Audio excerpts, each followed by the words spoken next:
bonjour et bienvenue. Nous recevons aujourd'hui Paul-Emmanuel Reifers, qui est le président fondateur du groupe Mazarine. Le groupe Mazarine qui est un groupe de communication digitale, de publicité, un groupe de médias, un groupe global sur l'univers du luxe d'ailleurs.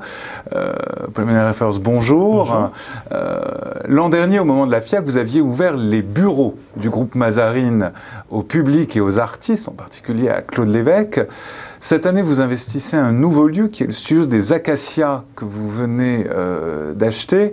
Vous l'ouvrez aussi à des artistes et au public pendant la FIAC. Pourquoi? Est-ce que quand on est patron d'un groupe comme Mazarine, il faut absolument ouvrir ces lieux aux artistes? Alors pourquoi? Parce que d'abord, Mazarine est un groupe de communication créatif, tourné vers les maisons de luxe et qui a pour objectif de développer son savoir-faire et sa création. Ça, c'est la première raison. La deuxième raison, c'est qu'il faut mettre la création au centre de tout, d'autant plus avec l'internationalisation de la communication. Et c'est vrai que notre expérience l'année dernière avec Claude Lévesque étant extrêmement enrichissante, on a décidé de poursuivre la série en invitant chaque année un grand artiste. Il se trouve qu'on voulait renouveler l'expérience, mais de façon plus forte et plus nouvelle, et qu'on a décidé d'aller plus loin. Et l'occasion a été trouvée en reprenant le studio des Acacias pour transformer ce studio en véritable factory, dédié à la création sous toutes ses formes, création vidéo, shooting photo, événementiel, et la possibilité d'inviter des artistes 1 à 2 fois par an pour investir l'espace, avec tout un espace dédié sur mesure pour ces artistes-là. Contrairement à nos bureaux, qui ne sont pas forcément faits pour accueillir tous les artistes. D'accord. Donc une implication renforcée du groupe Mazarine dans le domaine de l'art contemporain.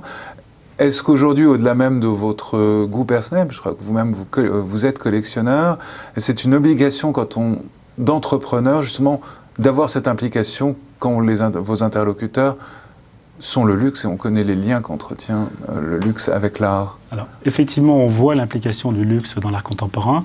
Il se trouve que c'est une passion que j'ai depuis de très très nombreuses années, mais en même temps, on voit les liens tissés avec l'art contemporain, puisque de plus en plus, ces artistes sont présents dans l'environnement de toutes les maisons de luxe, et aussi de tous les consommateurs et de toutes les personnes qui voyagent à travers le monde. C'est un art de vivre, c'est une façon de pousser plus loin la création, et une agence de création, une agence de digital, une agence de publicité d'événementiel, a besoin d'avoir ce rapport avec les artistes, ce rapport à la création, pour montrer jusqu'où on peut aller dans la création.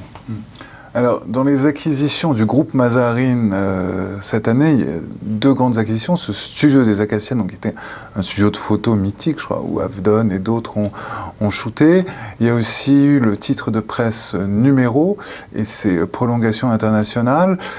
C'est quel type de développement quel est le type de développement que cela indique pour le groupe Mazarine? C'est une intégration verticale de tous les métiers autour de la com. Comment vous voyez ça?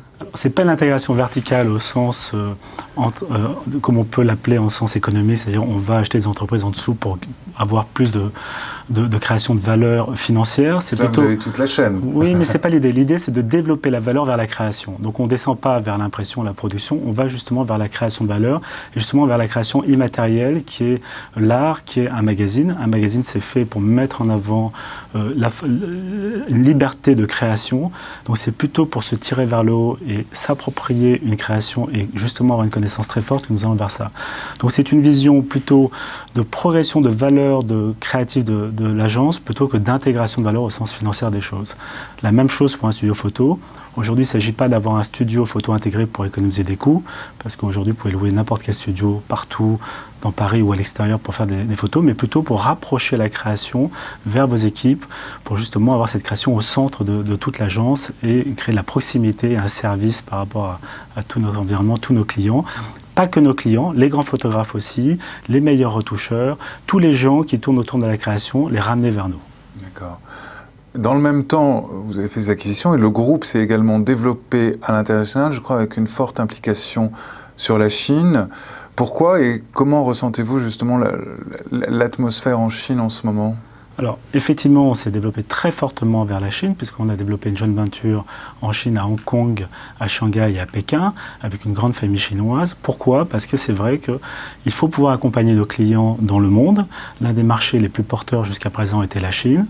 C'est un territoire immense et nous ne pouvons pas travailler en Chine si nous ne sommes pas implantés localement. D'où l'importance d'avoir de véritables équipes, des teams, des agences implantées localement pour pouvoir justement travailler sur ce continent. La création vient de la France, nous formons les équipes là-bas, mais tout le relationnel se fait en local. Ce qui nous permet non seulement d'accompagner les marques européennes, françaises, italiennes, anglaises, mais aussi de travailler avec des marques chinoises localement qui veulent se développer vers la création de valeur. D'accord. Création, donc première étape, donc en tout cas pour le grand public et les professionnels, c'est d'aller redécouvrir grâce à vous ce studio des Acacias. Je crois que nous n'avons pas précisé le nom du premier artiste que vous invitez. Alors le premier artiste est un artiste européen, Mark Hanforth, qui vit aux États-Unis à Miami, mais qui en même temps a vécu très longtemps à Hong Kong, puisqu'il était inspiré de tout l'univers justement des grandes villes comme Hong Kong, de la lumière, des gratte-ciel l'ont inspiré. Et c'est lui qui vient investir le studio des Acacias à travers des œuvres pop et minimalistes. C'est une très très belle exposition, c'est des œuvres uniques, spécialement faites pour l'espace, et ça sera ouvert du 17 au 30 octobre au grand public. Voilà, écoutez, en étant persuadé que le grand public va y aller.